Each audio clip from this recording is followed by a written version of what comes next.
Pernahkah Anda membayangkan bagaimana kopi dari pelosok Aceh bisa sampai ke kafe favorit Anda di Jakarta? Atau bagaimana bahan bangunan untuk gedung pencakar langit di Surabaya diangkut dari pabriknya? Jawabannya ada pada kendaraan raksasa yang sering kita temui di jalan raya. Truk.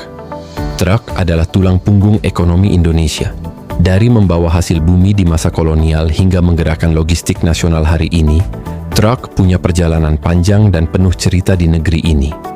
Mari kita telusuri bersama sejarah truk di Indonesia, dari zaman kolonial hingga era modern yang serba digital. Perjalanan truk di Indonesia dimulai pada awal abad ke-20, saat negara ini masih bernama Hindia Belanda. Saat itu, kendaraan bermotor berat mulai diperkenalkan oleh pemerintah kolonial. Truk-truk pertama yang mengaspal di jalanan Nusantara adalah buatan Eropa dan Amerika Serikat. Bayangkan, merek-merek legendaris seperti Ford Model TT, Chevrolet, Dodge, hingga Bedford dari Inggris mulai terlihat mondar-mandir.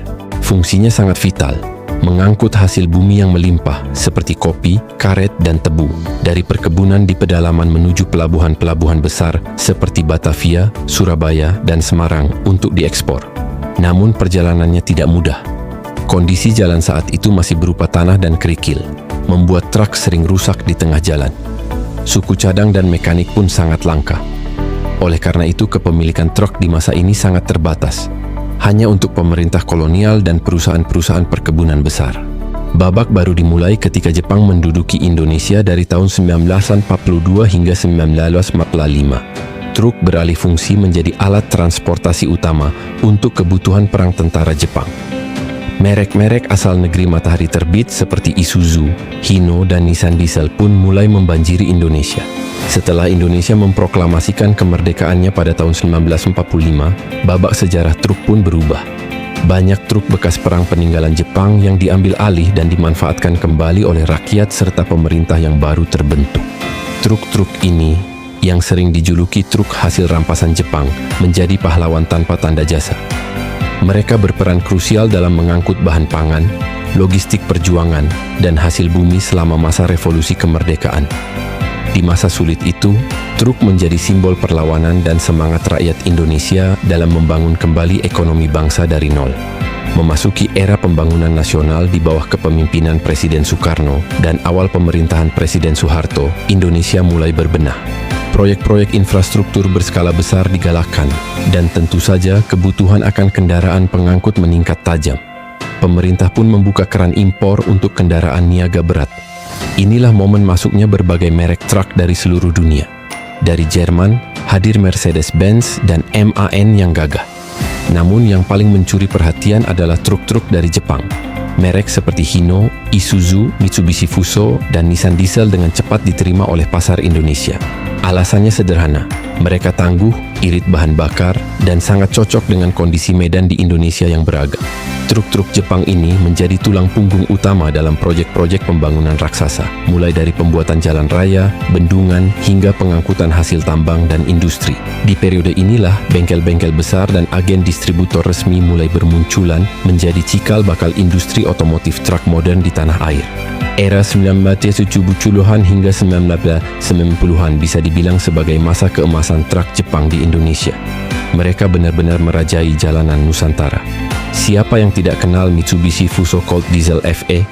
Truk yang dijuluki si kepala kuning ini menjadi legenda dan raja jalanan yang masih bisa kita temui hingga hari ini. Ada juga Hino Ranger yang terkenal sangat kuat dan andal untuk proyek-proyek besar serta logistik berat. Sementara itu, Isuzu Elf dan Giga mulai populer untuk angkutan kelas sedang dan ringan. Momentum ini didukung oleh kebijakan pemerintah yang menjalankan program lokalisasi industri otomotif. Truk-truk tersebut tidak lagi diimpor utuh, melainkan dirakit secara CKD atau completely knocked down di dalam negeri. Pabrik-pabrik perakitan truk pun mulai berdiri di kawasan industri seperti Bekasi, Karawang, dan Surabaya, membuka ribuan lapangan kerja. Truk bukan lagi sekadar alat angkut, tetapi telah menjadi simbol nyata pertumbuhan ekonomi Indonesia. Dari sawah hingga pabrik, dari desa hingga kota, semua pergerakan barang bergantung pada deru mesin mereka. Memasuki era 1990-an dan milenium baru, Indonesia semakin terhubung dengan dunia global. Industri otomotif truk di tanah air pun semakin matang.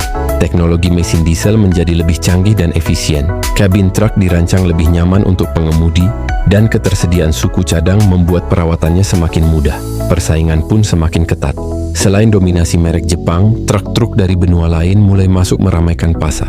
Dari Eropa, hadir raksasa seperti Scania, Volvo, dan MAN yang menawarkan teknologi dan kapasitas angkut superior. Dari India, Tata Motors mulai mencoba peruntungannya. Begitu pula dengan merek-merek dari Tiongkok seperti FAW dan Dongfeng. Truk-truk ini hadir untuk mendukung pertumbuhan pesat sektor industri dan perdagangan. Di era inilah perusahaan-perusahaan logistik nasional modern yang kita kenal sekarang, seperti JNE, Tiki, dan berbagai jasa ekspedisi besar lainnya, mulai tumbuh pesat dengan armada truk sebagai aset utamanya. Truk tidak hanya lagi menjadi penggerak industri besar, tetapi juga menjadi motor penggerak ekonomi rakyat.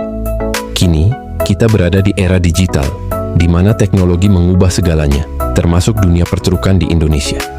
Perubahan besar sedang terjadi. Sejak tahun 2022, pemerintah mewajibkan penerapan standar emisi Euro 4 untuk mesin diesel, sebuah langkah besar untuk membuat truk lebih ramah lingkungan.